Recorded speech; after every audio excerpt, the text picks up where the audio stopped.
Hello everyone, कैसे हो आप लोग? क्या हाल चाल? सब ठीक? तो आज आपकी राधा मैम आ गई है आपको एक ऐसे टॉपिक सिखाने के लिए जहाँ पे आपको ये समझ आ पाएगा कि हमारे बॉडी के अंदर जो जो फंक्शंस है वो किस टिश्यू के ऊपर है, एंड एग्जैक्टली वो टिश्यू किस तरीके से खुद में चेंजेस लाते हैं सो दैट हम ये सारे फंक्शंस परफॉर्म कर पाते हैं। अब बीइंग अ एनिमल हम एक मल्टी सेलुलर ऑर्गेनिज्म हो चुके हैं, राइट? अब ये जो मल्टी सेलुलर ऑर्गेनिज्म होता है, इनके फंक्शंस भी बहुत ज़्यादा होते हैं। अब इतने ज़्यादा फंक्शंस परफॉर्म करने के लिए हमें बहुत ज़्यादा प्रॉपर सिस्टमैटिक अरेंजमेंट चाहिए सारे ऑर्गन्स का, सारे सेल्स का, सारे टिश्यूज़ का, सो दैट जो मैं चाहूँ वैसा मैं फंक्शंस परफॉर्म कर पाऊँ। अब जब हम लोग एम्ब्रियो में रहते हैं, जब हम लोग मदर के वूम में रहते हैं, हम शुरू करते हैं एक एम्ब्रियो लाइक स्ट्रक्चर से, एक सिंगल सेल से, कॉमा जैसे सेल से। वहाँ से लेके आज हम इतने बड़े हो चुके हैं, आज हमारी सारी चीज़ें इतनी डेवलप हो चुकी है कि आज तुम और मैं मिल के एनिमल टिश्यू पढ़ने वाले हैं। तो चलो, देरी किस बात की, एक इतने इम्पॉर्टेंट, इतने ज़्यादा बेसिक चैप्टर को आज हम शुरू करते हैं जिसका नाम है एनिमल टिश्यू। तो आज हम ये चैप्टर को एकदम डिटेल में पढ़ेंगे। मैंने ट्राई किया जितना पूरा का पूरा चैप्टर है ना, वो सिर्फ और सिर्फ 6 पेजेस में ख़त्म हो पाए तुम लोगों के लिए, ठीक है? उसके अंदर एक भी पॉइंट छूटा नहीं है, हर चीज़ को एकदम कंसाइज फॉर्म में बनाया हुआ है।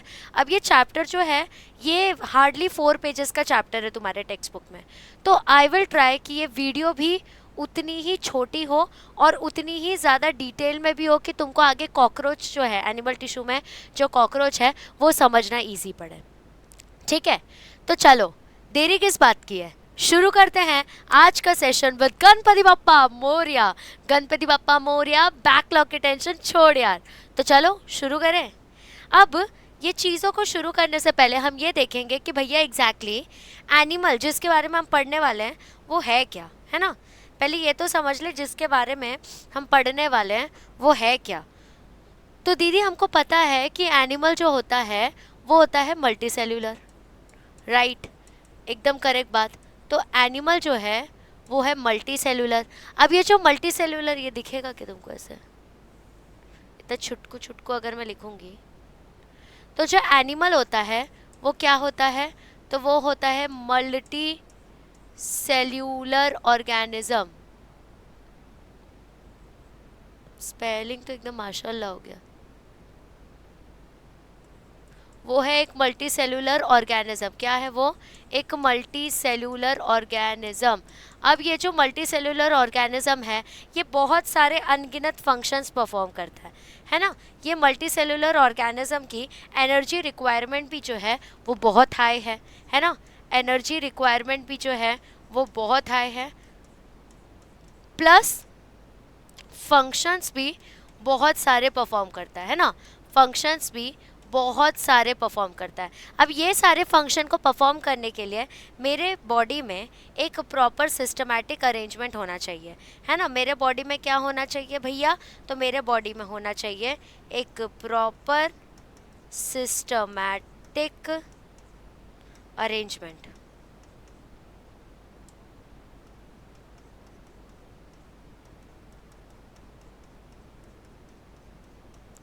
मेरे बॉडी में भी क्या होना चाहिए? एक प्रॉपर सिस्टमैटिक अरेंजमेंट होना चाहिए, और वही सिस्टमैटिक अरेंजमेंट के वजह से मैं सारे अपने फंक्शंस जो है वो परफॉर्म कर पाऊँगी। अब जैसे ही मैंने सिस्टमैटिक अरेंजमेंट बोला, तुम्हारे दिमाग में एक चीज़ आ रही होगी कि मैम हमको ना एक चीज़ पता है कि हम सब बने हुए हैं सेल से। सेल क्या होता है? तो basic structural and functional unit होता है अपने ज़िंदगी का, ठीक है? फिर वही सेल जब ग्रुप बनाते हैं तो वो बता देते हैं कि हम बन चुके हैं टिश्यू, टिश्यू ग्रुप बना लेते हैं ऑर्गन, ऑर्गन ग्रुप बना के बना लेते हैं ऑर्गन सिस्टम, और ऑर्गन सिस्टम से भैया जी आपका बन जाएगा entire new organism.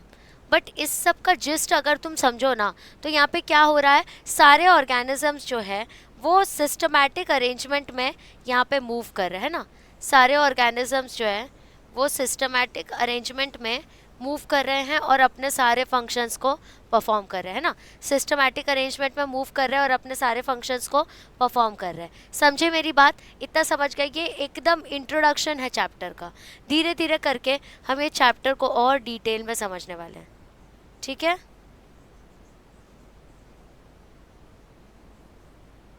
By the way हमारे अभी बहुत कम चैप्टर्स ही बाकी है, तो मेक श्योर के प्लेलिस्ट से आप सब ख़त्म कर लो।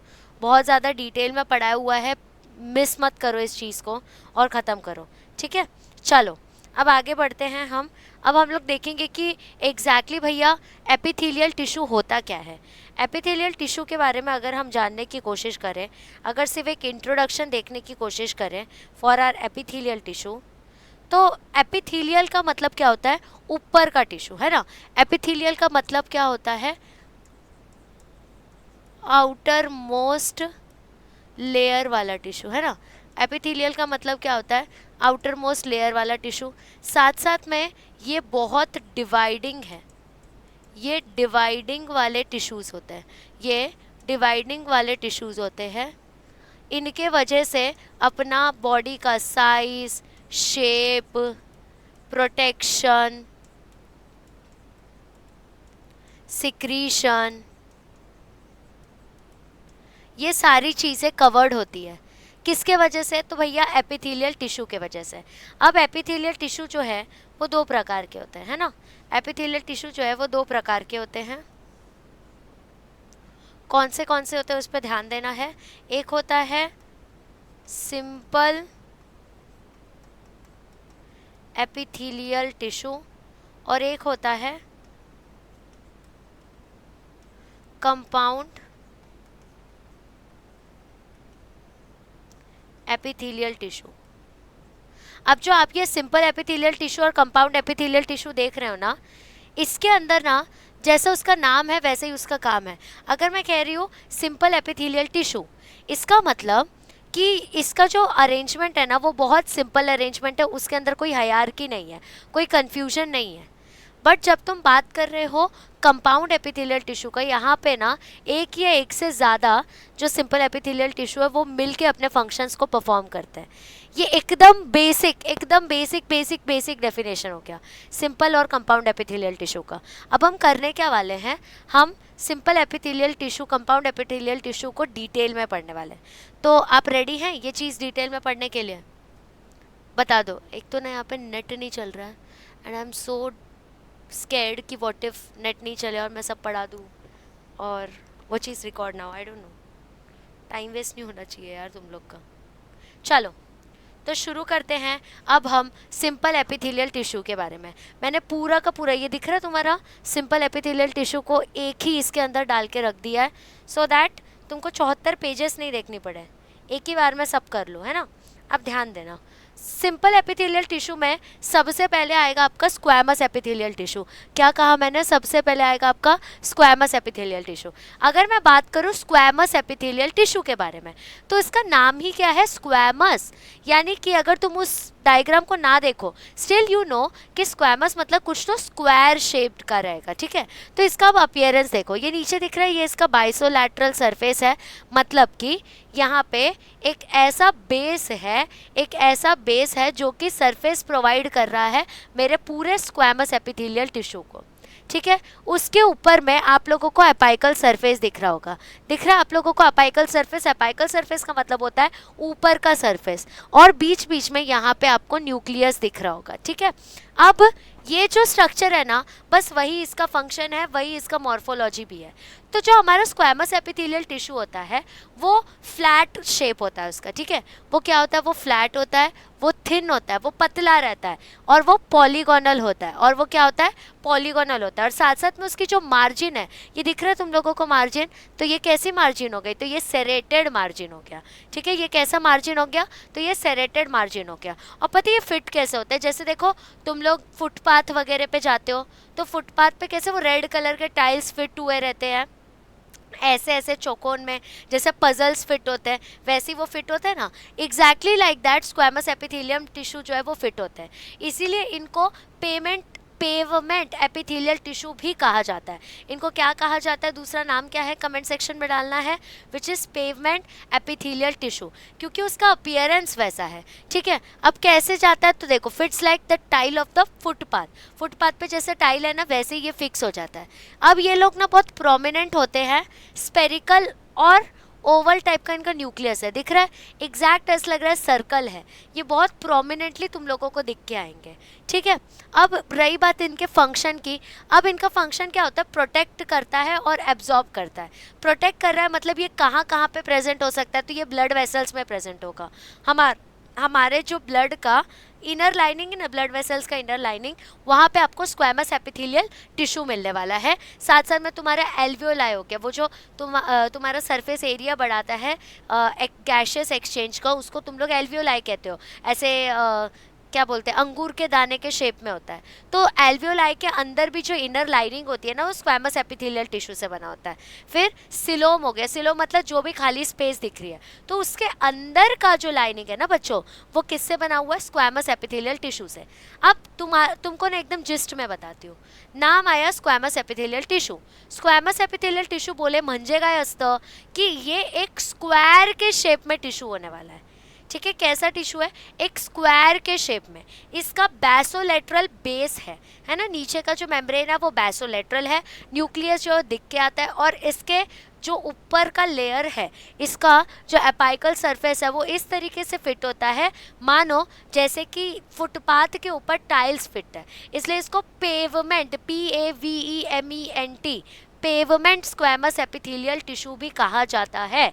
अब ये फंक्शन क्या करते हैं, तो ये खुद को प्रोटेक्ट, मतलब ये जहाँ प्रेजेंट है उसको प्रोटेक्ट करने में काम आते हैं और एब्जॉर्ब करते हैं। अब किधर किधर प्रेजेंट है, कुछ एग्जाम्पल्स याद रखने रहेंगे।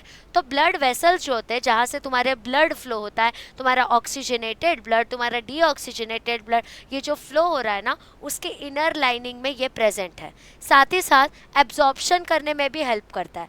वहाँ पे कुछ ऐसा, मान लो कि कुछ ऐसा न्यूट्रिएंट है जो कि मेरे बॉडी के थ्रू बाहर नहीं जाना चाहिए, तो वो उसको एब्जॉर्ब करके रख लेता है। फिर ये एल्वियोलाई में होता है, एल्वियोलाई के भी इनर लाइनिंग में ये प्रेजेंट रहता है। अब ये क्या करेगा, प्रोटेक्ट करेगा मेरे एल्वियोलाई को। मान लो कोई ब्लड वेसल रप्चर हो गया, मान लो कोई एल्वियोलाई खराब हो गया, तो हमें ही सर्कुलेटरी या रेस्पिरेटरी डिसऑर्डर हो सकता है। फिर ये सिलोम में भी मिलता है, सिलोम मतलब खाली स्पेस, बॉडी में जो खाली स्पेस प्रेजेंट होती है उसके इनर लाइनिंग पे भी स्क्वैमस एपिथेलियल टिश्यू होता है। इसका स्ट्रक्चर देख लो तुम लोग, क्या है, नीचे में बैसोलेटरल सरफेस, फिर उसके बाद में ये बेसमेंट मेम्ब्रेन, ये जो है तुम्हारा न्यूक्लियस है, एकदम प्रोमिनेंट न्यूक्लियस दिखता है। इसका स्ट्रक्चर कैसे होता है, फ्लैट होता है, थिन होता है, पॉलीगोनल होता है, एक दूसरे में ऐसे अटैच्ड, ऐसे लगता है जैसे एक दूजे के लिए बने हो। अब स्क्वैमस एपिथेलियल होने के बाद में आएगा क्यूबॉइडल एपिथेलियल। अब क्यूबॉइडल एपिथेलियल टिश्यू के बारे में अगर मैं बात करूं तो बेसिकली हम यहाँ पे क्या बोल रहे हैं, एक ऐसा एपिथेलियल टिश्यू जो कि क्यूबॉइड के शेप में। क्यूबॉइड का शेप देखा तुमने, वो जो तुम क्यूब को सॉल्व करते हो उसका शेप कैसा होता है, एग्जैक्टली इसका शेप भी वैसा ही है। तो क्यूबॉइडल जो है ना, इसमें क्या डिफरेंस है कि इसका स्पेरिकल न्यूक्लियस है, बाकी स्ट्रक्चर क्यूब के शेप में है। इसका फंक्शन भी है एब्जॉर्ब करना और सिक्रीट करना।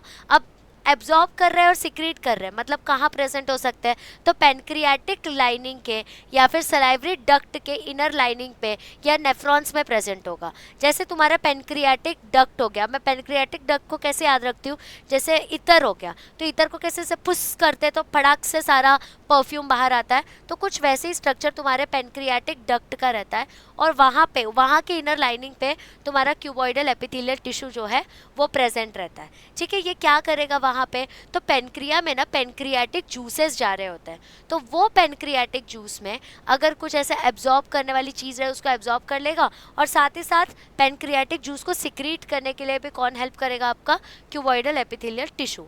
अब बात रही तुम्हारे सलाइवरी डक्ट की, सलाइवरी ग्लैंड्स जो होते हैं वो सलाइवा सिक्रेट करते हैं, जिसके वजह से हमारा फूड का ब्रेक होना इजी हो जाता है ना, डाइजेस्ट करने में भी हेल्प करता है। तो सलाइवरी डक्ट में भी सिक्रीशन हो गया, एब्जॉर्प्शन हो गया, वो कौन करता है, तो तुम्हारा क्यूबॉइडल एपिथेलियल टिश्यू करता है। ठीक है, अब रही बात नेफ्रॉन्स की, नेफ्रॉन्स क्या होते हैं, तो ये फिल्ट्रेशन यूनिट होता है। तो फिल्ट्रेशन यूनिट, अब तुम मान लो कि अगर क्यूबॉइडल एपिथेलियल टिश्यू नहीं है जो कि एब्जॉर्प्शन का काम करता है, तो तुम्हारे यूरिन में से जो इम्पॉर्टेंट एसेंशियल न्यूट्रिएंट्स मिनरल्स होंगे ना वो भी निकल जाएंगे। तो इसका काम होता है, क्यूबॉइडल एपिथेलियल टिश्यू का काम होता है उस सब को प्रोटेक्टेड रखना, उस सब को अंदर रखना। ठीक है, रही बात कॉल्यूमिनार एपिथेलियल टिश्यू की, देखो अब तक सब स्ट्रक्चर की बात चल रही थी। मैंने बोला स्क्वैमस तो उसका स्ट्रक्चर स्क्वायर शेप का था, मैंने कहा भैया क्यूबॉइडल तो उसका स्ट्रक्चर भी क्यूब शेप का है। इसका पहले ना डायग्राम देख लेते हैं। नीचे का फिर से बेसमेंट मेम्ब्रेन है, ऊपर में ये जो रेड रेड पार्ट दिख रहा है तुम लोगों को वो साइटोप्लाज्म हो गया, yellow yellow is your nucleus, और नीचे में ग्रीन वाला जो लेयर है वो कनेक्टिव टिश्यू का है। कनेक्टिव टिश्यू ही उसको अपने सबस्ट्रैटम पे अटैच रहने के लिए अलाउ करती है, अगर वो नहीं रहेगा तो सबस्ट्रैटम से कोई एक खासा कनेक्शन ही नहीं बन पाएगा। ठीक है, इसके साथ हमने दो टाइप के एपिथेलियल टिश्यू कवर किए। अब हम देखेंगे कॉल्यूमिनार एपिथेलियल टिश्यू। तो कॉल्यूमिनार एपिथेलियल टिश्यू कैसे होते हैं, लंबे होते हैं। अब कॉलम मैंने बोला कि ये दीज आर कॉलम्स, तो कॉलम्स कैसे होते हैं, लंबे होते हैं, सिलेंडर के शेप में होते हैं। तो यहाँ पे भी ना लंबे लंबे पिलर के शेप में है, और इनका तुम देखोगे ना अंदर के जो एंड्स है ना वो थोड़े मोटे हैं और बाहर के एंड्स जो है ना वो पतले हैं। कॉलम के शेप में क्या है, अंदर के एंड्स थोड़े मोटे हैं और बाहर के एंड्स जो है वो नैरो है। और इनका फंक्शन क्या है, तो ये सिक्रीट करते हैं, ये भी एब्जॉर्ब करते हैं। ठीक है, अब तुमको एक चीज़ दिखाती हूँ, यहाँ पे पिंक कलर में ग्लोबुलेट सेल दिख रहा है। ग्लोबुलेट सेल एक स्पेशल सेल होता है जो कि म्यूकस प्रोड्यूस करता है। अब देखो जिधर ये रहता है ना उसके ऊपर ही इसका पूरा फंक्शन डिपेंड करता है। अब ये मिलता है हमको इंटेस्टाइन में, गॉल ब्लैडर में, गैस्ट्रिक ग्लैंड्स में। ठीक है, अब तुम लोगों को पता होगा कि हमारे स्टमक का इनर लाइनिंग जो है वो चेंज होता है क्योंकि वहाँ पे कॉन्सेंट्रेटेड हाइड्रोक्लोरिक एसिड है। तो वो जो चेंज होता है ना वो म्यूकस लेयर को फिर से रिन्यू करने में कौन हेल्प करता है, तो ग्लोबुलेट सेल। तो कॉल्यूमिनार एपिथेलियल टिश्यू पे एक एक्स्ट्रा लेयर होता है जिसको हम लोग कहते हैं ग्लोबुलेट सेल, और वो लेयर जो है वो हमको हेल्प करते हैं म्यूकस सिक्रीट करने में। इसकी वजह से यहाँ पे लिखा है सिक्रीशन। और एब्जॉर्ब क्या करते हैं, तो इंटेस्टाइन में से जो इसेंशियल न्यूट्रिएंट्स है वो एब्जॉर्ब करके रख लेगा, गॉल ब्लैडर में से चीज़ें एब्जॉर्ब करेगा, गैस्ट्रिक ग्लैंड मतलब डाइजेशन वगैरह में भी ये हेल्प करते हैं। ठीक है, तो यहाँ पे हम लोगों को दिख के आ रहा है कि जैसा उसका नाम है एग्जैक्टली वैसा ही उसका स्ट्रक्चर है। ठीक है, तो अब इतना समझ चुके हैं what is squamous, what is cuboidal and what is columnar. Squamous मतलब स्क्वायर शेप का जो कि आपको प्रोटेक्शन एब्जॉर्प्शन करेगा। फिर उसके बाद में क्यूबॉइडल मतलब क्या हो गया, तो क्यूब के शेप का जो कि एब्जॉर्प्शन और सिक्रीशन करेगा। कॉल्यूमिनार मतलब क्या हो गया, जो कॉलम के शेप में हो, ग्लोबुलेट सेल उसके ऊपर हो, म्यूकस लेयर वगैरह डाले, और सिक्रीशन और एब्जॉर्प्शन का उसका फंक्शन होता है। ठीक है, एक मिनट रुक जाओ बस, आज मेरा बैड हेयर डे है।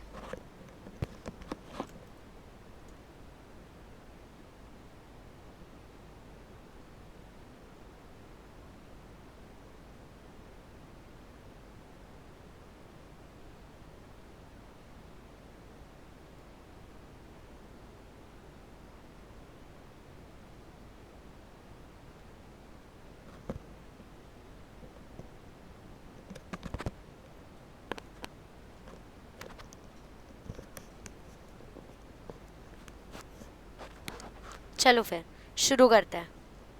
अब देखो ये मैं लिखती ना तो डेफिनेटली अपना 1-2 घंटे के ऊपर का लेक्चर हो जाता, एंड आई वांट कि इतना बेसिक है तो एक ही पेज पे तुम्हारी सारी चीज़ें आ जाए, अटक जाए। बहुत मेहनत लगी हाँ, लेकिन ये ऑलमोस्ट यही लिखने में मुझे 1-1.5 घंटा गया है। देखो ना कितना कंसाइज फॉर्म में एक ही जगह सब कुछ, पूरा सिंपल एपिथेलियल टिश्यू और कंपाउंड एपिथेलियल टिश्यू एक ही में आ गया, एक ही में।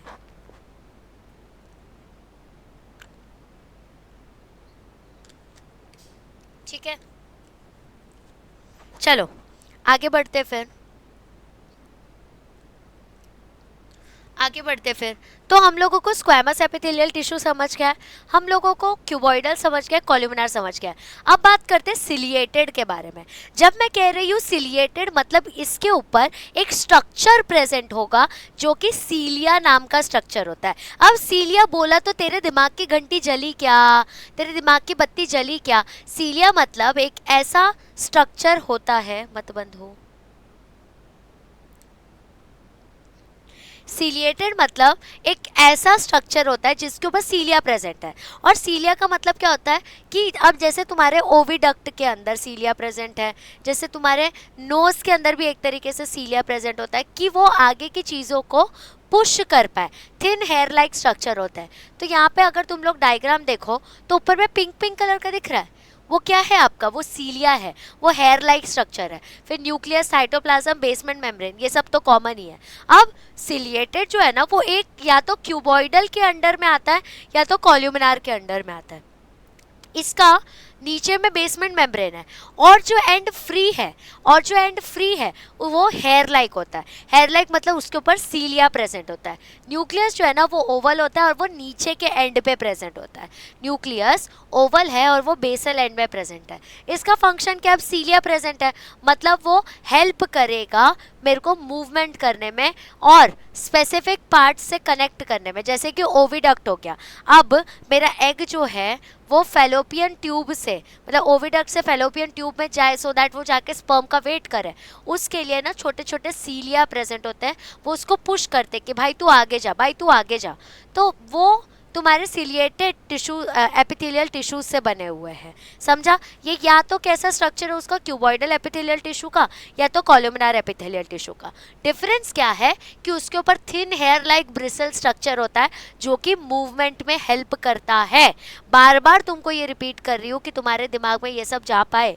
ठीक है, अब बात करेंगे ग्लैंड्यूलर एपिथेलियल टिश्यू के बारे में। ग्लैंड्यूलर बोल रही हूँ यानी कि ग्लैंड्स के बारे में बात होगा, यानी कि सिक्रीशन के बारे में बात होने वाला है। तो ये तुम्हारा ग्लैंड्यूलर एपिथेलियल टिश्यू है। इसके ऊपर तुम लोगों को माइक्रोविलाई देखने मिलेगा, म्यूकस का लेयर देखने मिलेगा, ग्लोबुलेट सेल यहाँ पे भी है इसलिए ऑब्वियसली म्यूकल लेयर तुमको दिख रहा है, फिर बेसमेंट मेम्ब्रेन भी है। तो ये भी कॉल्यूमिनार, क्यूबॉइडल और या तो पिरामिडल स्ट्रक्चर इनका होता है। ठीक है, तुम अगर देखोगे ना तो मेन ये तीन ही है, उसके बाद उसी में छोटे मोटे मॉडिफिकेशंस होके इनको अलग अलग नाम हमने दिया है।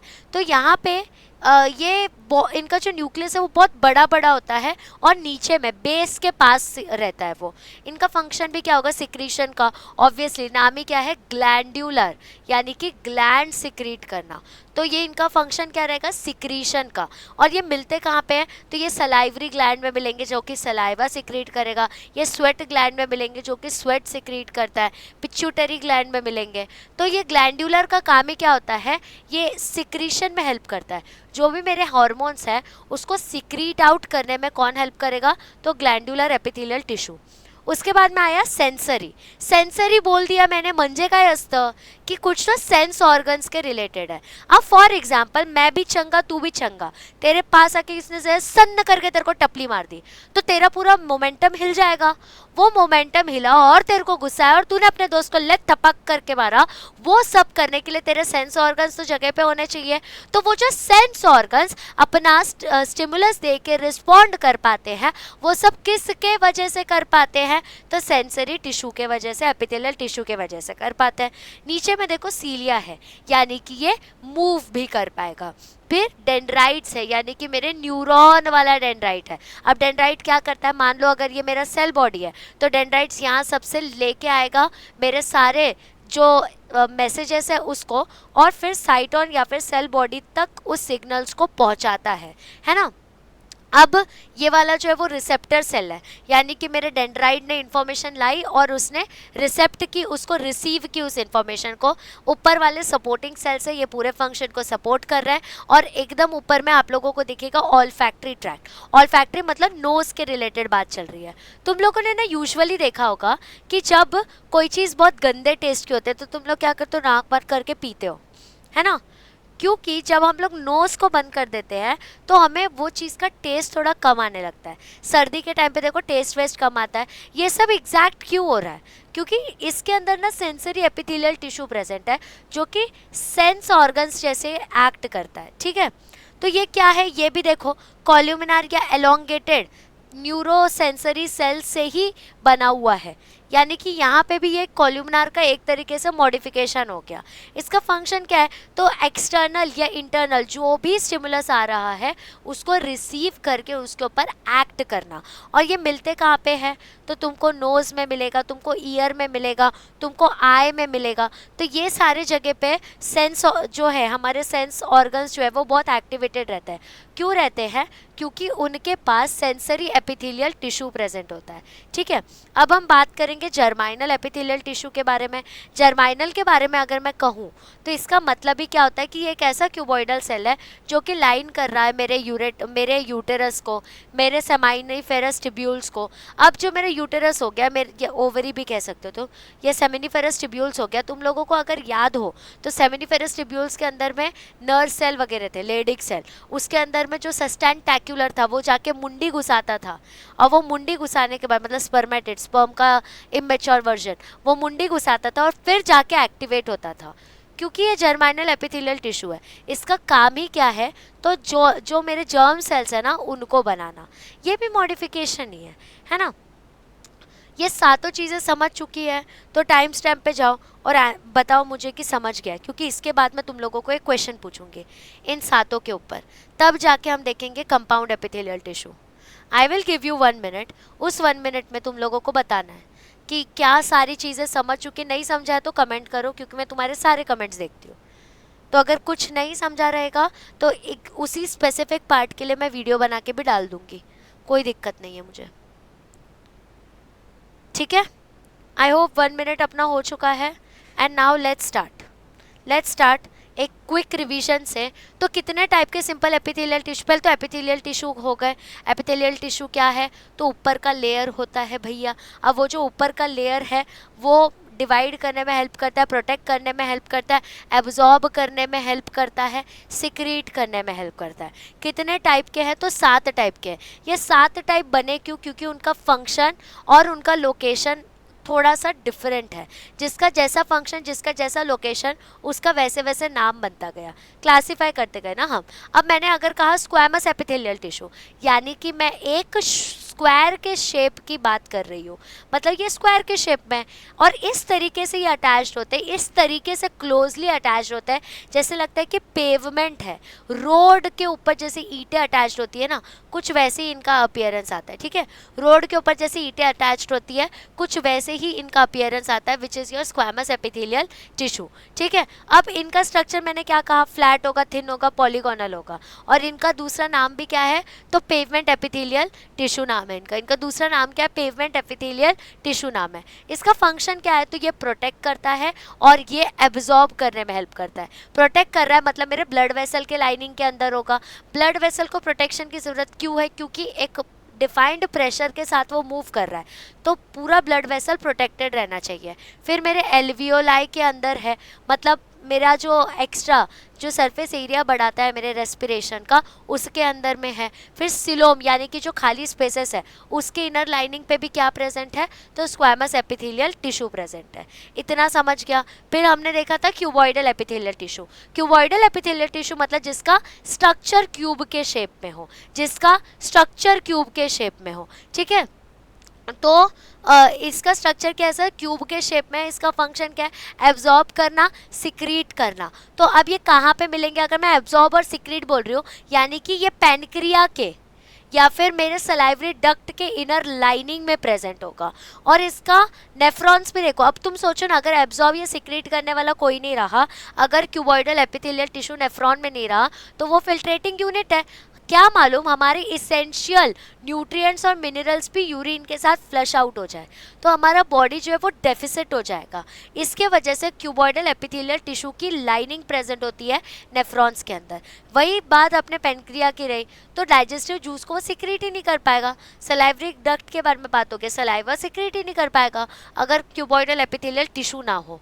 ठीक है, उसके बाद रही बात कॉल्यूमिनार एपिथेलियल टिश्यू के बारे में। तो कॉल्यूमिनार एपिथेलियल टिश्यू के नाम से ही समझ आ रहा है कि कॉलम शेप का है। तो ये लंबे लंबे कॉलम शेप के होते हैं, स्लेंडर होते हैं। इनका जो बेस है, जो कि बंधा हुआ एंड है, वो थोड़ा मोटा होता है, और ऊपर का एंड जो है वो थोड़ा सा नैरो होता है। इनके पास ग्लोबुलेट सेल होते हैं जो कि म्यूकस का एक लेयर देते हैं, अब इनका फंक्शन क्या है, सिक्रीट करना और एब्जॉर्ब करना। और ये मिलते कहाँ पे, तो इंटेस्टाइन में मिलते हैं, ये गॉल ब्लैडर में मिलते हैं, ये गैस्ट्रिक ग्लैंड्स वगैरह में भी हमको मिलते हैं। ठीक है, बेसिकली ये क्या कर रहे हैं, सिक्रीट कर रहे हैं और एब्जॉर्ब कर रहे हैं। रही बात सिलिएटेड एपिथेलियल टिश्यू की, तो सिलिएटेड एपिथेलियल टिश्यू से ही हमको समझ आ रहा है कि it is something related to cilia. Cilia क्या होता है, तो हेयर लाइक थिन ब्रिसल्स होता है जो कि पुश करने में हेल्प करता है। ठीक है, तो सब कुछ ठीक है, बट इसके अंदर में एक चीज़ क्या ऐड हो गई है, तो सीलिया ऐड हो गया है। ठीक है, तो ये भी किससे बना हुआ है, तो ये भी क्यूबॉइडल कॉल्यूमिनार सेल से बना हुआ है। इसके ऊपर के एंड जो फ्री एंड्स है वो देखो, वो ना हेयर लाइक स्ट्रक्चर से बने हुए हैं। वो किससे बने हुए हैं, हेयर लाइक स्ट्रक्चर से बने हुए, जिसको आप लोग क्या कहोगे, सीलिया कहोगे। इसका न्यूक्लियस देखो कैसे शेप में है, तो ओवल शेप में है और नीचे के साइड बेसल एंड में है। फंक्शन क्या है, तो मूवमेंट में हेल्प करता है। फंक्शन क्या है भैया, तो मूवमेंट में हेल्प करता है स्पेसिफिक पार्ट्स के, यानी कि अगर मैं एग हूँ और मुझे फेलोपियन ट्यूब तक जाना है तो आई विल पुश, मैं उसको हेल्प करूँगी आगे जाने के लिए। ठीक है, दूसरा है हमारा ग्लैंडुलर। ग्लैंडुलर से दीदी हमको पता है कि ये ग्लैंड्स के बारे में बात है। तो यहाँ पे क्या होगा, इसके पास माइक्रोविलाई है, इसके पास म्यूकस का लेयर है, ग्लोबुलेट सेल है, बट इनका मेन काम क्या है, ये सिक्रीशन में हेल्प करते हैं। किसके सिक्रीशन में, तो ये ग्लैंड्स के लिए हमको हेल्पफुल होते हैं। अगर मैं ग्लैंड्स हूँ तो ये मेरे लिए हेल्पफुल है, क्योंकि ये मेरे को हार्मोन सिक्रीट करने में हेल्प कर रहा है। किस चीज़ में हेल्प कर रहा है, हार्मोन सिक्रीट करने में। ठीक है, तो इस सलाइवरी ग्लैंड्स में तुम लोगों को मिलेगा ग्लैंडुलर एपिथेलियल टिश्यू, तुमको स्वेट ग्लैंड्स में मिलेगा, तुमको पिट्यूटरी ग्लैंड्स में मिलेगा। ठीक है, so that it can secrete the hormones we want. उसके बाद सेंसरी। अब तुम लोगों को पता है कि तुम नॉर्मल स्टेट पे बैठे हो, लेकिन कुछ गरम वगरम तुमको अगर लग गया तो उस सिनेरियो में तुम्हें फील कैसे होता है, तो सेंसरी एपिथेलियल टिश्यू के लाइनिंग के वजह से। तो ये प्रेजेंट कहाँ होता है, तुम्हारे नोज में, तुम्हारे आई में, तुम्हारे ईयर में। तो ये सबसे ज़्यादा सेंस वाले होते हैं। तुमको कैसे समझेगा, एक बेस्ट एग्जांपल तुम लोगों को मैंने बताया, तुम नाक बंद कर लो, तुम्हें खाने का टेस्ट ही नहीं आएगा, मतलब बहुत कम आएगा। इसलिए सर्दी के टाइम पे नाक बंद होता है तो देखो कोई चीज़ में टेस्ट नहीं आता, वी लूज आवर एपेटाइट। वो क्यों, क्योंकि उसके अंदर सेंसरी एपिथेलियल टिश्यू है, it can sense the things. ठीक है, तो इसके पास भी डेंड्राइट प्रेजेंट है, ये भी रिसेप्टर को अपनी सारी इन्फॉर्मेशन देता है और फिर ये पूरा जो यू कैन से एक न्यूरल आर्क है ना, वो कंप्लीट होता है। ठीक है, that was about your sensory epithelial tissue. फिर आया तुम्हारा जर्माइनल एपिथेलियल टिश्यू। रही बात जर्माइनल एपिथेलियल टिश्यू की, तो ये भी क्यूबॉइडल सेल्स है जो कि सेमिनिफेरस ट्यूब्यूल को, तुम्हारे यूटेरस को, ये इन सब को, सॉरी ओवरी को लाइन करके रखते हैं, सो दैट वो ग्रो कर पाए, वो अपने जर्म सेल्स को ग्रो कर पाए। जर्म सेल्स है क्या, तो जर्म सेल्स होते हैं स्पर्म एंड ओवम, तो उसको ग्रो करने में जर्माइनल एपिथेलियल टिश्यू हेल्प करता है। ठीक है, अब रहा हमारी बात कंपाउंड एपिथेलियल टिश्यू की। तो कंपाउंड एपिथेलियल टिश्यू दो प्रकार के होते हैं, एक होता है स्ट्रैटिफाइड एपिथेलियल टिश्यू और एक होता है transitional epithelial tissue. Stratified epithelial tissue क्या होता है, एकदम खिंचा हुआ होता है, मल्टी लेयर्ड होता है और प्रोटेक्टिव एपिथेलियम होता है, जिसके अंदर सिर्फ इनर मोस्ट लेयर प्रेजेंट हो। ठीक है, जिसके अंदर सिर्फ और सिर्फ इनर मोस्ट लेयर प्रेजेंट हो, जैसे कि स्किन का एपिडर्मिस हो गया, ईसोफेगस हो गया, वजाइना हो गया। तो इसके अंदर ना सिर्फ मतलब एक लेयर प्रेजेंट रहता है एक्स्ट्रा प्रोटेक्शन के लिए। रही बात आपके ट्रांजिशनल कंपाउंड एपिथेलियल टिश्यू की, तो वो स्ट्रैटिफाइड जैसा ही है, बट वो स्ट्रेचिंग दिखाता है। जैसे तुम्हारा यूरिनरी ब्लैडर हो गया, तुम्हारा यूटेरस हो गया, ये सब क्या करते हैं, एक स्ट्रेच दिखाते हैं, मतलब सेम ऐसा ही है, स्ट्रैटिफाइड जैसा ही है, बट वो स्ट्रेच कर सकते हैं when ever it is required. समझा, उनके अंदर एक स्ट्रेचेबिलिटी होती है जब इस चीज़ की रिक्वायरमेंट हो। विद दिस अपना पूरा simple epithelial tissue plus compound epithelial tissue समझ हो चुका है। अगर समझ गया है तो अभी का टाइम स्टैम्प डालो विच इज़ 33 मिनट्स और मुझे बताओ कि हाँ मैम ये समझ चुका है। अभी आप करेंगे क्या, टाइम स्टैम्प पे जाएंगे और बताएंगे कि सिंपल एपिथेलियल टिश्यू के अंदर क्या क्या आता है। तो आप बता देंगे स्क्वैमस, क्यूबॉइडल, कॉल्यूमिनार, फिर सिलिएटेड, फिर अपना ग्लैंडुलर, फिर अपना सेंसरी, फिर जर्माइनल, फिर कंपाउंड एपिथेलियल टिश्यू के अंदर में आपका स्ट्रैटिफाइड और ट्रांजिशनल आएगा। ठीक है, इतना समझ गया है। तो अब देखो सेल जंक्शन के बारे में पढ़ेंगे। सेल जंक्शन क्या, नाम ही क्या लिखा है, जंक्शन। जंक्शन मतलब एक कनेक्शन होता है। तो सेल जंक्शन ना एक कनेक्शन एक दो चीज़ों के बीच में कनेक्शन बनाने वाला है। तो एपिथेलियल सेल्स जो है ना वो एक दूसरे से कनेक्टेड रहते हैं, बट लैटरली भी रहेंगे और साथ में बेसमेंट से भी कनेक्टेड रहते हैं, और उसी जंक्शन को हम लोग क्या कहते हैं, सेल जंक्शन। तो ये जो कनेक्शन है ना वो सेल जंक्शन के थ्रू हुआ होता है। ये जो कनेक्शन है वो किसके थ्रू है, तो सेल जंक्शन के थ्रू कनेक्शन है। ये मैंने कुछ सेल जंक्शंस बनाए, जैसे कि पहला देख लो टाइट जंक्शन, नाम में ही क्या लिखा है, टाइट जंक्शन, जिसका शॉर्ट फॉर्म भी जो है वो है TGS। इसको हम लोग क्या कहते हैं, टाइट जंक्शन या फिर TGS। अब ये क्या करता है, सेल का पोलैरिटी मेंटेन करके रखता है और सेल को लैटरल डिफ्यूजन से बचाता है।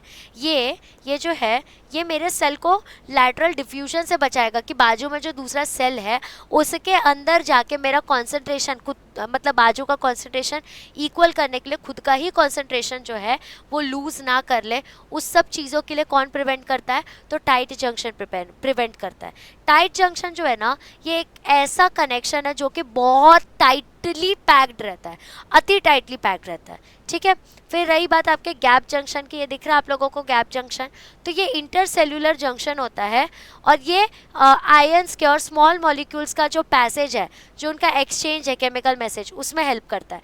फॉर एग्जांपल एक यहाँ पे सेल रखा है और एक सामने में सेल रखा है, तो उन दोनों के बीच में जो केमिकल पासिंग होना चाहिए ना वो पास करने के लिए ये एक पैसेज बनता है, ये एक ब्रिज टाइप बनता है, उसको ये आप लोग क्या कहोगे, तो गैप जंक्शन कहोगे। नाम ही कैसा है, गैप, यानी कि खाली जगह।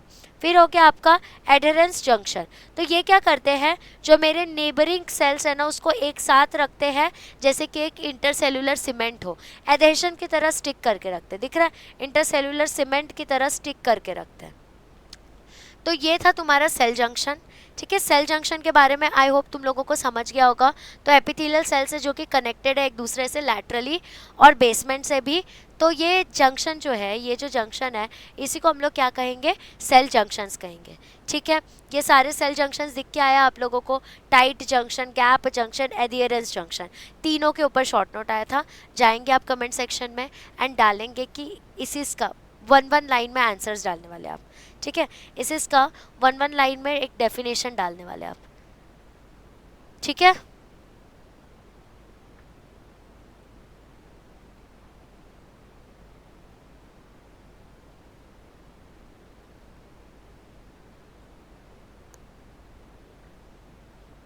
चलो आगे बढ़े, फिर सेल जंक्शन में आगे बढ़े। जैसे ही अपना सेल समझ गया ना, अब हम लोग आगे बढ़ेंगे हमारा एरियोलार टिश्यू, फिर adipose connective tissue. It's very beautiful, बहुत बहुत ज़्यादा मस्त चैप्टर है ये। और जस्ट बिकॉज ये एक पेज पे मैंने तुमको अरेंज करके दिया है, इट डजेंट मीन दैट कि ये इतना कम था। इट वॉज अराउंड, मतलब जब हमें पढ़ाया गया था तो तभी तो मतलब जो नोट्स बनती है ना वो बहुत लंबी बनी थी भाई, तो मैंने इसीलिए ट्राई किया कि एकदम कम से कम में ये अरेंज हो पाए, ठीक है। चलो फिर शुरू करते हैं, आगे चलते हैं। सेल जंक्शन भी हमको समझ चुका है, तो ये देखो पूरे कनेक्टिव टिश्यू को एक ही जगह पे लाके रख दिया है। तो कनेक्टिव टिश्यू अगर मैं कह रही हूँ, इसका मतलब ही क्या होता है कि एक ऐसा टिश्यू है जो कि कनेक्ट करता है दो सेल्स को या दो पर्टिकुलर ऑर्गन को कनेक्ट करने का काम करता है कनेक्टिव टिश्यू। अब ये कनेक्टिव टिश्यू जो है ये तीन पार्ट में हमने डिवाइड कर रखा है। एक होता है लूज कनेक्टिव टिश्यू, एक होता है डेंस कनेक्टिव टिश्यू, और एक होता है आपका specialised connective tissue. Loose connective tissue का मतलब क्या होता है, जिसके अंदर में बहुत स्पेस खाली होता है। यानी कि फॉर एग्जांपल ये जो मैंने लिखा है, ये छोड़ के जो बाकी का ब्लैक स्पेस दिख रहा है आपको, वो मैट्रिक्स हो गया। तो वैसे ही ये जो लूज कनेक्टिव टिश्यू के अंदर जितने लोग आएंगे ना, उसके अंदर ना बहुत ज़्यादा खाली स्पेस होती है, और जो बाकी छोटे मोटे उसके अंदर ऑर्गेनल्स प्रेजेंट होते हैं वो बहुत कम होते हैं, ठीक है। अब डेंस के बारे में बात करेंगे तो मैट्रिक्स कम रहता है, उसके पीछे का जो लेयर है वो बहुत कम रहता है, बट जो उसके अंदर की चीज़ें हैं वो बहुत कॉम्पैक्टली अरेंज्ड होती है।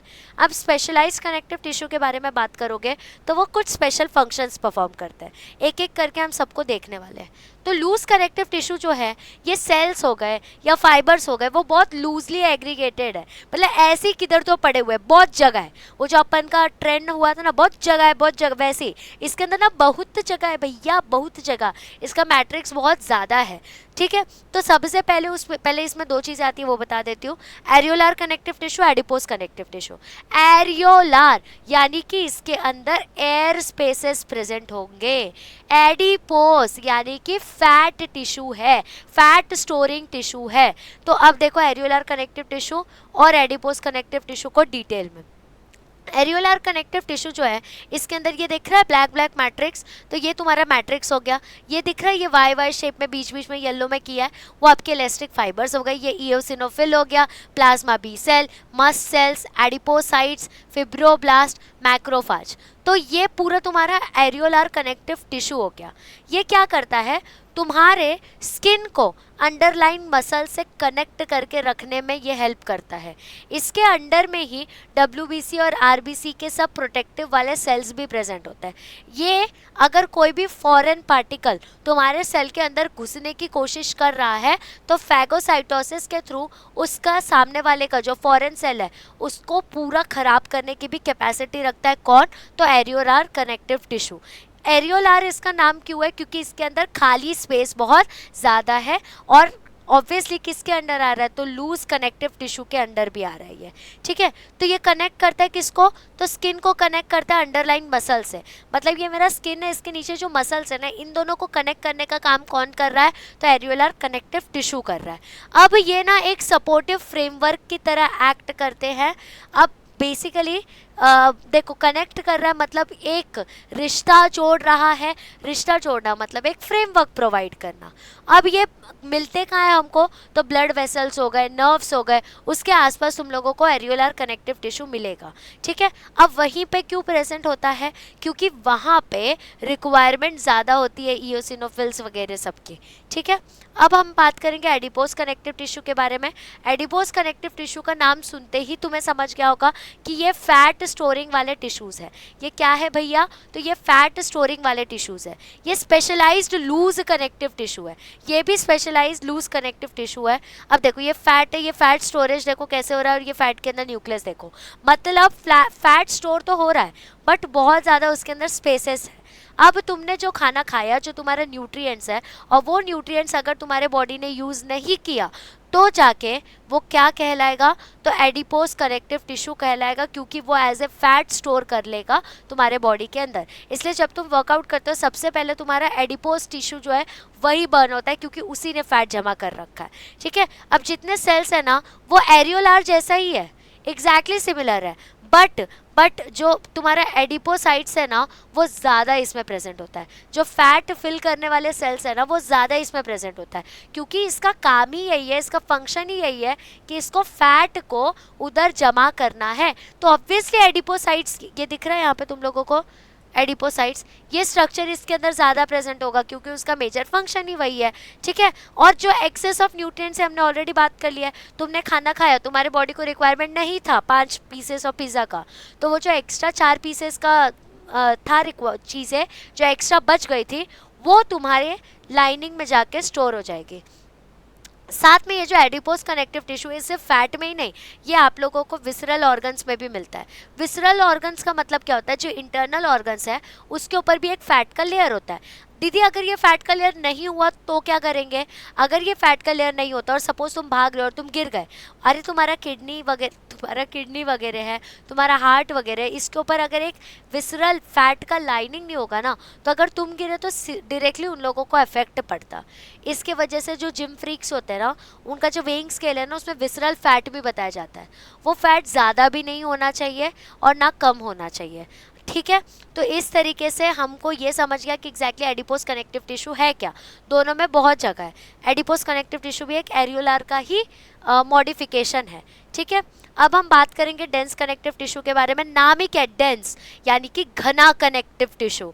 तो इसके अंदर ना मैट्रिक्स बहुत कम होगा, इसके सेल्स और फाइबर जो है वो बहुत ऐसे कम्पैक्टली पैक्ड रहेंगे।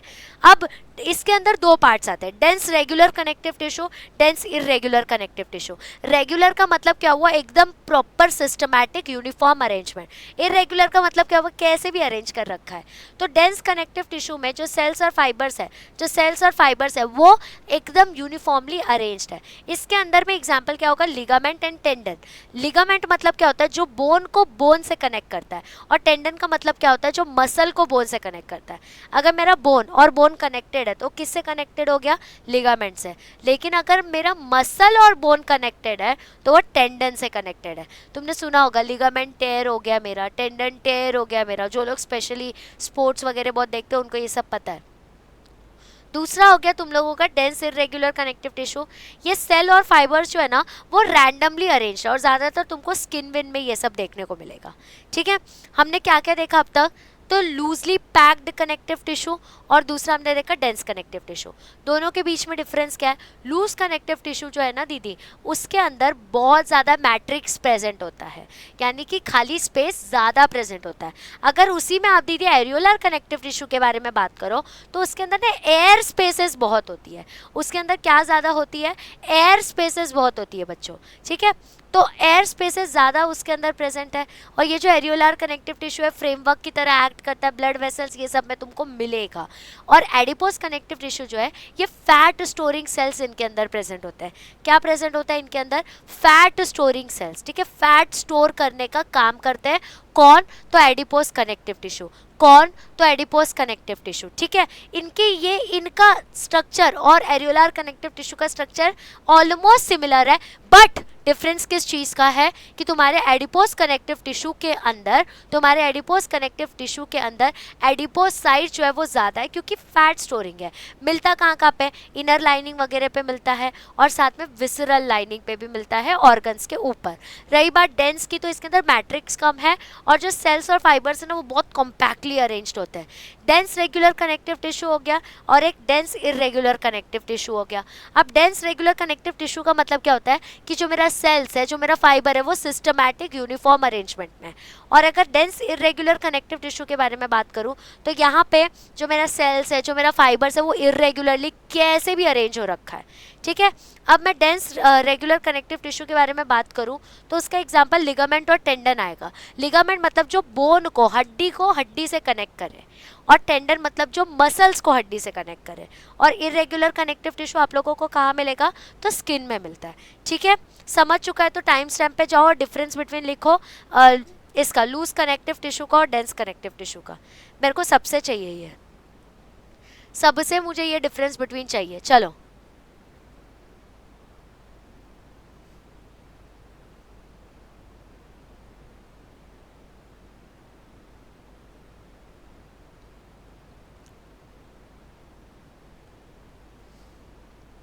चलो फिर अपन अब स्पेशलाइज्ड कनेक्टिव टिश्यू देखते हैं। इनका नाम ही है स्पेशलाइज्ड कनेक्टिव टिश्यू, क्योंकि ये स्पेशल फंक्शंस के लिए यूज होते हैं। पहला उसमें टाइप है स्केलेटल कनेक्टिव टिश्यू, दूसरा है फ्लूइड कनेक्टिव टिश्यू। ठीक है, इस पे से ना मैं सीटी हटा देती हूँ, तुम लोग कंफ्यूज हो जाओगे।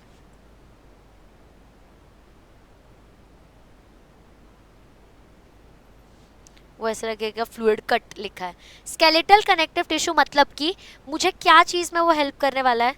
स्केलेटल कनेक्टिव टिश्यू के बारे में अगर मैं बात करूँ तो किस चीज़ में हेल्प करेगा, वो एक तरीके से मेरे बॉडी को फ्रेमवर्क देगा, है ना, फ्रेमवर्क में हेल्प करेगा। वो एक तरीके से मेरे बॉडी को सपोर्ट देने में हेल्प करने वाला है ना।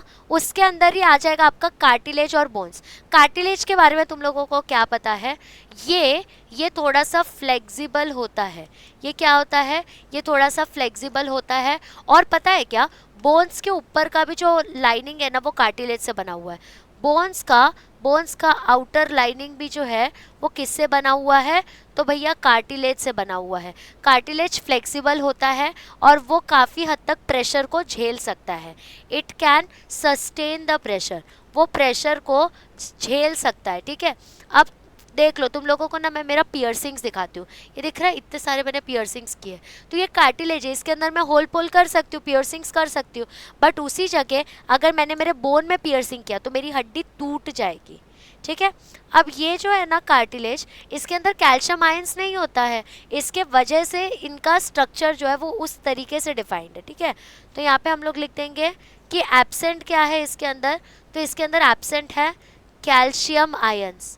कैल्शियम आयंस के एब्सेंस के वजह से अगर तुम कुछ भी इसके ऊपर चोट वगैरह लगाओ, स्टिल इट इज़ फ्लेक्सिबल। मैंने होल किया इतने सारे, still my cartilage is flexible, और ज़्यादा कुछ हुआ नहीं। रही बात तुम्हारे बोन्स की, तो ये बहुत ज़्यादा स्टिफ होते हैं, ये बहुत ज़्यादा स्टिफ होते हैं, ये सॉलिड होते हैं। ये क्या होते हैं? ये स्टिफ होते हैं, ये सॉलिड होते हैं, और इनके अंदर प्रेजेंस किसकी होती है? तो कैल्शियम की प्रेजेंस होती है, कैल्शियम आयंस की प्रेजेंट होती है। सिंस कैल्शियम आयंस की प्रेजेंट है, इसकी वजह से ये प्रेशर जो है, अगर उसके ऊपर प्रेशर अप्लाई किया ना, तो it can lead to breaking, टूट सकता है। तुम्हारा जो बोन है ना वो टूट सकता है अगर उसके ऊपर ज़्यादा एक्सटर्नल प्रेशर अप्लाई किया तो। रही बात तुम्हारे फ्लूइड की, तो फ्लूइड क्या करता है? फ्लूइड क्या करता है? वो कनेक्ट करता है। फ्लूइड क्या करता है? वो कनेक्ट करता है ऑलमोस्ट सारे ऑर्गन्स को। ठीक है, साथ में वो क्या करेगा? ट्रांसपोर्ट करेगा। साथ में वो क्या करेगा? ट्रांसपोर्ट करेगा। किस चीज़ को? तो न्यूट्रिएंट्स और मिनरल्स को वो ट्रांसपोर्ट करता है। अब उसी के अंदर में एक आ गया ब्लड। अब ब्लड जो होता है उसके अंदर में आपको बहुत सारी चीज़ें मिलेंगी, WBC, RBC, और ब्लड ही जो है वो ऑक्सीजनेटेड भी होता है और डीऑक्सीजनेटेड ब्लड भी होता है। ठीक है, और ये ब्लड जो है वो सारे के सारे मेरे न्यूट्रिएंट्स मिनरल्स को इधर से उधर पूरा बॉडी में लेके जाता है, न्यूट्रिएंट्स मिनरल्स को ट्रांसपोर्ट करने में हेल्प करता है। ठीक है, अब रही बात आपके लिम्फ के बारे में, तो लिम्फ जो होता है वो थोड़ा सा लिक्विडी स्ट्रक्चर का होता है, थोड़ा सा वाइटिश स्ट्रक्चर में प्रेजेंट होता है। लिम्फ जो होता है वो वाइटिश स्ट्रक्चर में प्रेजेंट होता है, और वो भी कनेक्ट करता है मेरे सारे ऑर्गन्स को। उसके अंदर भी कैपेसिटी होती है कि वो कनेक्शन बना सके और स्पेशल सारे मेरे फंक्शंस को परफॉर्म कर सके। ठीक है, यही है तुम्हारा स्पेशलाइज्ड कनेक्टिव टिश्यू के बारे में। ठीक है, तो हमने अब तक क्या क्या देखा? कनेक्टिव टिश्यू देखा हम लोगों ने, फिर हमने सिंपल एपिथेलियल टिश्यू देखा और compound epithelial tissue. Simple epithelial tissue में हमने 3 टाइप के टिश्यू देखे, loose connective tissue, dense connective tissue, specialized connective tissue. Loose connective tissue में 2 चीज़ें देखी, areolar connective tissue, adipose connective tissue. फिर हमने डेंस में क्या देखा? तो हमने डेंस में देखा डेंस रेगुलर अरेंजमेंट और डेंस का इरेगुलर अरेंजमेंट, यानी कि तुम्हारा कनेक्टिव टिश्यू। फिर तुम्हारा स्पेशलाइज्ड कनेक्टिव टिश्यू जो है वो स्पेशल फंक्शंस परफॉर्म करता है। उसके अंदर आएगा स्केलेटल कनेक्टिव टिश्यू, यानी कि बोन्स वोन्स, और फ्लूइड में मतलब जो कनेक्शन में हेल्प करता है। स्केलेटल में आएगा आपका कार्टिलेज और बोन्स। कार्टिलेज मतलब जो थोड़ा फ्लेक्सिबल होता है, बोन्स मतलब जो बहुत स्टिफ होता है। अब रही बात तुम्हारे फ्लूइड की, तो फ्लूइड के अंदर में तुम्हारा ब्लड आएगा और लिम्फ आएगा। ये ब्लड वर्ड का डिटेल ना हम और आगे में पढ़ने वाले हैं। ठीक है, आगे के चैप्टर्स में। ये तो सिर्फ तुम्हें जिस्ट दिया है, ये पूरा चैप्टर जो है ना ये सिर्फ तुम्हें जिस्ट देके ये बताया जा रहा है कि एग्जैक्टली तुमने क्या क्या चीज़ें पढ़ी है। अब तुम नाम देखो ना, नाम ही क्या है इसका? Connective tissue. मतलब ये पूरे कनेक्टिव टिश्यू का बेसिक फंक्शन ही क्या है? कनेक्शन प्रोवाइड करना, मेरे सेल्स और फाइबर्स के बीच का कनेक्शन प्रोवाइड करना। तो चाहे वो लूज कनेक्टिव टिश्यू हो, चाहे वो डेंस कनेक्टिव टिश्यू हो, चाहे वो स्पेशलाइज कनेक्टिव टिश्यू हो, सबका मेजर फंक्शन ही क्या है? To provide the connection. हाँ, किसी का मॉर्फोलॉजिकल स्ट्रक्चर अलग हो सकता है, किसी का एनाटॉमिकल स्ट्रक्चर अलग हो रहा है, यहाँ पे किसी के अंदर स्पेस ज़्यादा है, किसी के अंदर स्पेस नहीं है, बट सबका मेजर फंक्शन या बेसिक फंक्शन क्या है? एक कनेक्शन लाना। ठीक है, इतना समझ गया। मैं ना पूरे चैप्टर को एक बार आप लोगों को रिवाइज कर देती हूँ, उसके बाद ना मुझे भी एक सुकून मिल जाएगा कि तुम्हें सब कुछ समझ चुका है। ठीक है, तो हमने शुरू किससे किया? एनिमल के बारे में समझने से। एनिमल क्या होता है? तो मल्टी सेलुलर ऑर्गेनिज्म होता है। मल्टी सेलुलर ऑर्गेनिज्म की एनर्जी रिक्वायरमेंट बहुत ज़्यादा होती है और फंक्शंस भी बहुत अलग अलग टाइप के परफॉर्म करते हैं। इनका सिस्टमैटिक अरेंजमेंट होता है, जैसे कि सेल हो गया, टिश्यू हो गया, ऑर्गन हो गया, ऑर्गन सिस्टम हो गया, ऑर्गेनिजम्स हो गया। उसमें हम लोग टिश्यू के बारे में पढ़ रहे हैं, है ना, उसमें हम लोग टिश्यू के बारे में पढ़ रहे हैं। हमने देखा एपिथेलियल टिश्यू। एपिथेलियल टिश्यू क्या होता है? आउटर मोस्ट लेयर होता है, ये डिवाइडिंग टिश्यू होता है। आउटर मोस्ट लेयर मतलब ये लेयर नहीं, वो एपिडर्मल हुआ। मैं इसके अंदर के लेयर की आउटर मोस्ट लेयर के बारे में बात कर रही हूँ। ये डिवाइडिंग टिश्यू होता है, इसका साइज हो गया, शेप हो गया, प्रोटेक्शन, सिक्रीशन, ये सब फंक्शंस होते हैं। इसमें भी दो टाइप के आता है, एक सिंपल एपिथेलियल टिश्यू, एक कंपाउंड एपिथेलियल टिश्यू। फिर बच्चों हमने ना सिंपल एपिथेलियल टिश्यू के अंदर में 7 डिफरेंट टाइप्स देखे, क्या क्या, स्क्वैमस, फिर हमारा क्यूबॉइडल, फिर हमारा कॉल्यूमिनार, फिर हमारा सिलिएटेड, फिर ग्लैंड्यूलर, फिर हमारा सेंसरी, फिर हमारा जर्माइनल। ठीक है, तो स्क्वैमस क्या था, उसका स्क्वायर शेप था, उसके पास बेसमेंट है प्रॉपर, उसका जो फंक्शन है वो प्रोटेक्शन और एब्जॉर्प्शन होता है, और मिलते कहाँ पे, तो ब्लड वेसल्स में मिलेंगे, एल्वियोलाई में मिलेंगे, और खाली स्पेसेस के अंदर मिलते हैं। ठीक है, फिर हमने क्यूबॉइडल में क्या देखा था कि क्यूब के शेप में प्रेजेंट होते हैं। कौन से शेप में प्रेजेंट होते हैं, क्यूब के शेप में, और इनका न्यूक्लियस कैसे रहता है, तो स्फेरिकल न्यूक्लियस रहता है। फंक्शन ये लोग क्या करते हैं, एब्जॉर्प्शन करना, सिक्रीशन करना।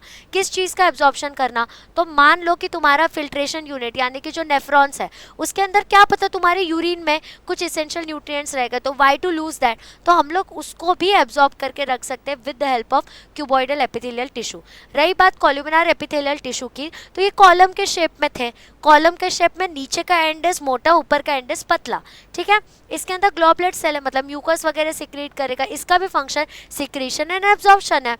किधर मिलता है, तो इंटेस्टाइन में, गॉल ब्लैडर में, गैस्ट्रिक ग्लैंड्स में सिक्रीट करने का हेल्प करते हैं, डाइजेस्टिव जूसेस सिक्रीट कर रहे भैया यहाँ पे। फिर रही बात सिलिएटेड की, सिलिएटेड के नाम से हमको समझ आ रहा है कि भैया सीलिया प्रेजेंट है, यानी कि कुछ तो ऐसा स्ट्रक्चर प्रेजेंट है जो कि मूवमेंट में हेल्प करता है। किधर मिलेगा ये, किधर मिलेगा ये, तो तुम्हारे ओविडक्ट के अंदर मिलता है कि वो पुश कर सके तुम्हारे एग को, वो मूवमेंट लेके आता है स्पेसिफिक कनेक्शन के थ्रू। फिर रही बात तुम्हारे ग्लैंड्यूलर की, ग्लैंड्यूलर मैंने बोला यानी कि एक ग्लैंड्स के इधर प्रेजेंट होगा जो कि हेल्प करेगा सिक्रीट करने में मेरे हार्मोन्स को, तो ये फंक्शन क्या है इसका, सिक्रीशन, ऑब्वियसली ग्लैंड्यूलर है भैया। फिर मिलते कहाँ पे, तो सलाइवरी ग्लैंड में मिलते हैं, स्वेट ग्लैंड में मिलते हैं, पिट्यूटरी ग्लैंड में मिलते हैं। क्या करते हैं, हार्मोन सिक्रीट करते हैं, यही तो फंक्शन है इसका, है ना, यही तो फंक्शन है इसका। एक मिनट,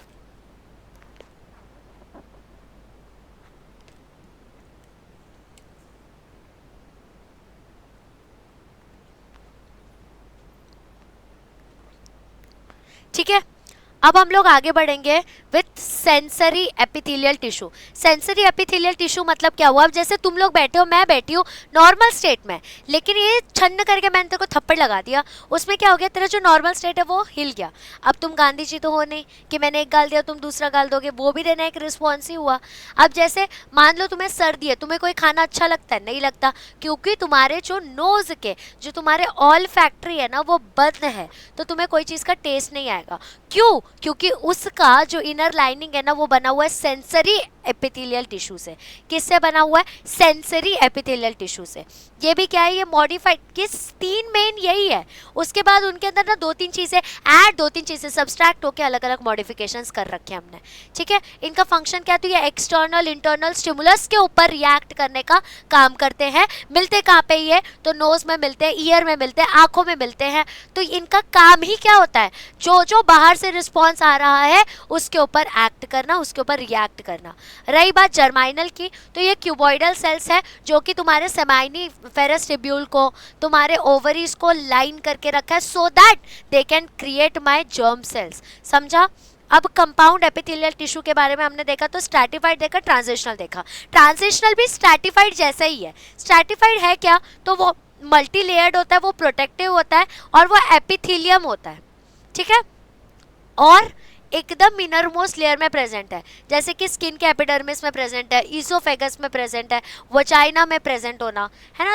ट्रांजिशनल का मतलब क्या होता है, सेम स्ट्रैटिफाइड जैसा ही है बट वो स्ट्रेचिंग दिखा सकते हैं, मतलब यू कैन स्ट्रेच इट जितना रिक्वायरमेंट है, मतलब एकदम प्रॉपर पूरा स्ट्रेच नहीं हो जाएगा, लेकिन जितना it is required it can stretch it. ठीक है, तो आपको ये कहाँ कहाँ पे मिलते हैं, यूरिनरी ब्लैडर, फिर आपके यूटेरस, जब बेबी का बर्थ वगैरह होता है उस टाइम पे ये स्ट्रेच वगैरह करने में हेल्प करते हैं। फिर नेक्स्ट चीज़ हमने सेल जंक्शन देखा। सेल जंक्शन क्या था भैया, तो cell junction basically basement membrane को दूसरे सेल से कनेक्ट करने में हेल्प करता है। उसमें हमने ना 3 चीज़ें देखी। एक देखा टाइट जंक्शन जो कि टाइटली अरेंज रहता है, एक होता है गैप जंक्शन जो कि एज ए पैसेज की तरह हेल्प करता है, हमारे सेल्स और फाइबर्स के बीच के पैसेज की तरह हेल्प करता है। फिर एक है एडियरेंस जंक्शन जो कि सीमेंट, अंबुजा सीमेंट की तरह, ए for adherens, A for Ambuja cement की तरह दो लोगों को जोड़ के रखता है। ये जैसे तुम्हारा टाइट जंक्शन हो गया, तो ये क्या करता है, सेल की पोलैरिटी को मेंटेन करके रखता है कि कहीं बाजू वाले को देख के ये अपना जो न्यूट्रिएंट्स है वो ना दे दे, in order to maintain the equilibrium. फिर रही बात तुम्हारे एडियरेंस जंक्शन की, तो मैंने A for adherens, A for Ambuja cement बोला था कि नहीं, तो अंबुजा सीमेंट जो है जैसे जोड़ के रखता है वैसे ये एडियरेंस जंक्शन भी जोड़ के रखता है, तोड़ने नहीं देता है। रही बात गैप जंक्शन की, तो गैप जंक्शन का मतलब ही क्या होता है कि स्पेसेस प्रेजेंट है भैया। अगर स्पेसेस प्रेजेंट है तो एक तरीके से पैसेज की तरह एक्ट करता है सेल्स के बीच में और केमिकल एक्सचेंज को हेल्प करता है। मुझे बाजू वाले सेल से कोई केमिकल सिक्रीट करवाना है तो मैं यूज करूंगी गैप जंक्शन कि यार हम दोनों कनेक्ट तो कर रहे बट बीच में से एक रास्ता है जिसके थ्रू सारा जो जो चीजें हमें इधर से उधर पास करवानी है वो पास हो रही है। ठीक है, अब रही बात कनेक्टिव टिश्यू के बारे में, तो भैया तीन टाइप के कनेक्टिव टिश्यू होते हैं, loose connective tissue, dense connective tissue, specialize connective tissue. Loose connective tissue के भी अंदर आएगा areolar connective tissue, adipose connective tissue. Dense के अंदर में क्या आएगा भाइयों, डेंस के अंदर में क्या आएगा, तो dense regular connective tissue, dense irregular connective tissue. Specialise tissue में क्या आएगा, स्केलेटल एंड फ्लूइड। स्केलेटन में क्या आएगा, बोन्स एंड कार्टिलेज। फ्लूइड में क्या आएगा, ब्लड एंड लिव। एक एक करके हमने देखा था एरियोलर मतलब एयर स्पेसेस प्रेजेंट है, मैट्रिक्स बहुत ज्यादा है। फिर हमने एडिपोज देखा, हमने ये पता किया कि एडिपोज जो है और एरियोलर जो ये ऑलमोस्ट सेम है, बट एडिपोज में जो सेल्स है, फैट स्टोरिंग सेल्स है वो ज्यादा होते हैं, जिसका नाम क्या है, एडिपोसाइट्स है। अब डेंस रेगुलर टिश्यू का मतलब क्या होता है कि सेल्स और फाइबर्स का अरेंजमेंट जो है वो बहुत यूनिफॉर्म तरीके से है। इसके अंदर ही लिगामेंट और टेंडन है। लिगामेंट मतलब क्या होता है, बोन से बोन का अटैचमेंट। लिगामेंट मतलब क्या होता है, बोन से बोन का अटैचमेंट। और टेंडन का मतलब क्या होता है भैया, तो मसल और बोन के बीच का अटैचमेंट। ठीक है, नाम ही क्या भैया, कनेक्टिव टिश्यू, काम ही है इसका कनेक्शन करना। रही बात डेंस इरेगुलर कनेक्टिव टिश्यू की, तो डेंस इरेगुलर कनेक्टिव टिश्यू मतलब सेल्स और फाइबर्स एवे कैसे भी बस पड़े हुए, कैसे भी अरेंज्ड है इरेगुलरली। अब ये कहाँ पे प्रेजेंट होते हैं, रैंडमली तुम्हारे स्किन के इधर पे प्रेजेंट होगा। अब तुम लोग स्पेशलाइज्ड कनेक्टिव टिश्यू के बारे में बात करो तो ये कुछ स्पेशल फंक्शंस परफॉर्म करते हैं। स्केलेटल हो गया तो फ्रेमवर्क वगैरह देगा, फ्लूइड जो है वो कनेक्शन लाएगा, मतलब मेरे को न्यूट्रिएंट्स, मेरे को मिनरल्स इधर से उधर ट्रांसपोर्ट करना है तो कौन करवाएगा, वो फ्लूइड करवाता है। अब स्केलेटल में बात करें तो उसमें कार्टिलेज आ गया। अब कार्टिलेज और बोन्स के बीच में अगर हम लोगों ने जंग लड़ा दी ना तो कार्टिलेज थोड़ा फ्लेक्सिबल होता है, वो बोन के ऊपर के लेयर पे होता है। बोन जो है वो बहुत स्टिफ होता है, सॉलिड होता है उस, लेकिन वो ज़्यादा प्रेशर को झेल नहीं पाएगा, वो टूट सकता है। बट कार्टिलेज जो है, मेरे जैसे लोग उसके अंदर होल वोल करते हैं तो भी वो टूटता नहीं है। ठीक है, कार्टिलेज मिलता कहाँ पे आपको, नोज पे मिलता है, ईयर पे मिलता है, ट्रैकिया में मिलता है, स्टर्नम में मिलता है। और बोन्स जो है वो तो तुमको पता ही है, ऑलमोस्ट हमारे बॉडी में हर जगह ही मिल रहा है। फ्लूइड जो है वो कनेक्ट करता है ऑर्गन्स को, ट्रांसपोर्ट करने में हेल्प करता है। उसमें आ गया तुम्हारा ब्लड और लिम्फ। ब्लड जो है वो क्या है, उसके अंदर बहुत सारे कंस्टिट्यूएंट्स इंक्लूडेड है, जिसके अंदर फाइट करने की कैपेसिटी भी होती है, ऑक्सीजन कैरिंग कैपेसिटी भी होती है, और सारे मेरे न्यूट्रिएंट्स को इधर से उधर ट्रांसपोर्ट करने का काम कौन करता है, मेरा ब्लड करता है। लिम्फ जो है वो वाइटिश कलर का सब्सटेंस होता है, थोड़ा सा सेमी लिक्विड टाइप का, मतलब विस्कस होता है। वो विस्कस होना मतलब जैसे हनी का कैसा स्ट्रक्चर होता है वैसा स्ट्रक्चर होता है तुम्हारे लिम्फ का, वो भी कनेक्ट करने में ही हेल्प करते हैं। तो इस तरीके से सिर्फ और सिर्फ 6 स्लाइड्स के अंदर मैंने तुम्हें पूरा का पूरा एनिमल टिश्यू पढ़ा दिया है विद डिटेल। अब जाके टेक्स्ट बुक पढ़ोगे तब तुझे समझेगा कि कितना ज़्यादा टफ वे में टेक्स्ट बुक में था। टेक्स्ट बुक में क्या किया, paragraph paragraph paragraph paragraph, paragraph से ही अगर हमें पढ़ना था तो फिर मतलब तुम दो ही मत टेक्स्ट बुक। तो इसीलिए थोड़ा विजुअल तरीके से मैंने तुम्हारे सामने लाया है, सो दैट तुम देखो और तुम्हें समझ जाए। ठीक है, टेंडन और लिगामेंट का बीच का डिफरेंस बिटवीन आता है बाय द वे। ठीक है, समझ गया, आई होप पूरा जो मैंने रिवाइज किया वो भी समझ चुका है। एक चीज़ सिर्फ तुम लोगों को बोलना है, क्या तुमने अब तक रजिस्टर किया फॉर एमवीसैट? तुम लोगों को अगर पता हो तो एमवीसैट जो है वो ऑनलाइन है, और ये एमवीसैट की अपॉर्चुनिटी जो है ना तुम लोगों को मिस नहीं करनी चाहिए। इसके अंदर बहुत ज़्यादा स्कॉलरशिप मिलेगा यार तुम लोगों को, 100% स्कॉलरशिप मिल सकता है। क्या करना है तुमको, जाना है, डिस्क्रिप्शन में लिंक है, उस पर क्लिक करना है, अपना फ़ोन नंबर डालोगे, OTP डालोगे और तुम्हारा रजिस्ट्रेशन इज़ कम्प्लीटेड। तुमको सेलेक्ट करना है, तुमको नीट वाला बायोलॉजी वाला PCB वाले इसमें पेपर देना है या PCM वाले इसमें, सेलेक्ट कर लो। ऑनलाइन बैठे बैठे तुमने एग्ज़ाम भी देना है, रजिस्टर भी करना है, और सब कुछ कुछ फ्री है यार, सब कुछ। तुम जब सीईटी का ही एग्जाम देने जाओगे तो तुम्हें पैसे पे करने पड़ते हैं, लेकिन एमवीसेट हमने आप लोगों के लिए फ्री रखा है। वेदांतु का यही माइंडसेट है कि भाई कैसे भी ज़्यादा से ज़्यादा बच्चे पढ़ पाए। जब वो शुरू हुआ था तब से लेके अंत तक, बीच में बहुत लोग आए, बहुत लोग गए, लेकिन हमारा एम एक ही रहा कि स्टार्ट से लेके एंड तक मैक्सिमम बच्चे पढ़ पाए, इसीलिए तो इसको फ्री रखा है। और तुम लोग अगर ये भी नहीं फिल कर रहे हो तो कहाँ से कोई स्कॉलरशिप टेस्ट में बैठ पाओगे। अभी से शुरू करो, तुम्हारा एजुकेशन फंड हो जाएगा, तुम्हें इतने सारे एक्साइटिंग गिफ्ट्स मिलेंगे। न्यू कॉलेज में जाओगे, ट्वेल्थ के जब तुम ट्वेल्थ में जाओगे या ट्वेल्थ के बाद जाओगे, तो सोचो ना यार, तुम लोगों के पास न्यू फ़ोन्स होगा, तुम सिंगापुर ट्रिप ऑलरेडी करके जा पाओगे, और इतने ज़्यादा स्कॉलरशिप गिफ्ट्स है तुम्हारे पास, तो तुम्हारे पेरेंट्स के ऊपर भी प्रेशर नहीं आएगा। इतना तुम्हारे पेरेंट्स ने तुम्हारे लिए किया, तुम नहीं कर सकते उनके लिए एक स्कॉलरशिप जीत के? जाओ यार, डिस्क्रिप्शन में लिंक है, क्लिक करो और ख़त्म करो और दे दो यार ये पेपर, ठीक है। विद दिस, जो यहाँ तक रुका हुआ है उसके लिए मैं तहे दिल से शुक्रिया कहना चाहूँगी। थैंक यू सो मच यहाँ तक रुकने के लिए और समझने के लिए, ठीक है। मोस्टली ये वीक के, मतलब ये जो नया वीक आ रहा है उसमें अपने सारे चैप्टर्स विल बी कंप्लीटेड। जो भी डाउट है, जो भी दिक्कत है, सब इसी में कंप्लीट कर लो। ये पूरे इसको याद रखने का एक ही ट्रिक है कि पूरे चैप्टर को साथ में रखना। मैं नोट्स को डिस्क्रिप्शन में डाल दूँगी, वहाँ से ये नोट्स को ना एक फ़ोल्डर में सेव करके रखो। मतलब तुम सोचो ना यार, पूरे एक पेज पे सिंपल कंपाउंड दोनों एपिथेलियल टिश्यू हो गया, और क्या चाहिए तुमको। और यही तुम अगर बुक में जाओगे तो 3 पेजेस में तो सिर्फ फर्स्ट टॉपिक ही है, तो कन्फ्यूजन से बेटर है शॉर्ट नोट्स के थ्रू पढ़ना, ठीक है। विद दिस नोट, चलो let's meet in the other chapter. Bye bye, and make sure कि तुम लाइक करो वीडियो को, शेयर करो अपने फ्रेंड्स के साथ, और प्लेलिस्ट के अंदर सारे लेक्चर्स अपडेटेड है, प्लेलिस्ट को सेव कर लो। अपने फ्रेंड्स को सीधा प्लेलिस्ट ही शेयर कर दो, ठीक है। इतना तो तुम कर ही सकते हो मेरे लिए। चलो फिर, बाय बाय।